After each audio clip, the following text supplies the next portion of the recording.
Hello everyone and welcome to 3 ways to style our fireside glow box. This is an absolute beauty with some amazing chasmanthus which looks very fiery, almost phoenix-like. So fill your vase a third full with room temperature water. Too cold will shock it, too hot will dehydrate it. Now I'm popping in my Santini in an even triangle around the edge, making sure to remove any lower leaves that might fall in the water.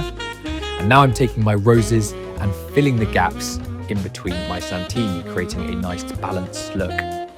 This stuff is called limonium, and you can stand it upright in the center and then gently pull its branches towards the edge, and it creates a bit of a nest.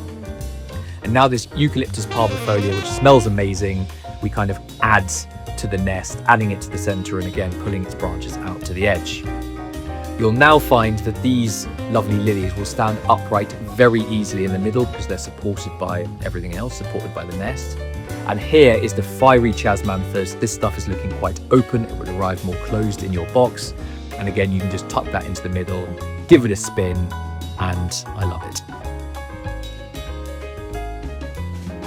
Moving on to the flower frog. So I've chosen a rather interesting vessel here, which is a teacup. And it goes to show that you can pretty much use anything with flower frogs as long as there's enough depth for a bit of water. So this arrangement is going to look good from the front, and we're trying to create something that's just a little bit more artistic, perhaps a bit more sculptural. So I've started with 3 of the roses at different heights, and then tried to create a sort of really interesting line with the chasmanthus up to the top left, as you can see. And then you're kind of trying to balance that out a little bit with a pop of colour in the bottom left with the Santini, and then kind of fill up with some fluff in the middle with the limonium and eucalyptus. And that just looks really fun.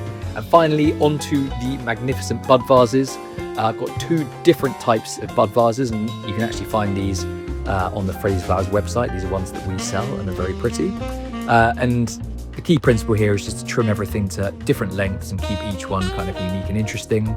You can remove some of the lateral stems of some of the branches, so that's a Santini branch, pop everything in, and then dot them wherever you fancy in your house.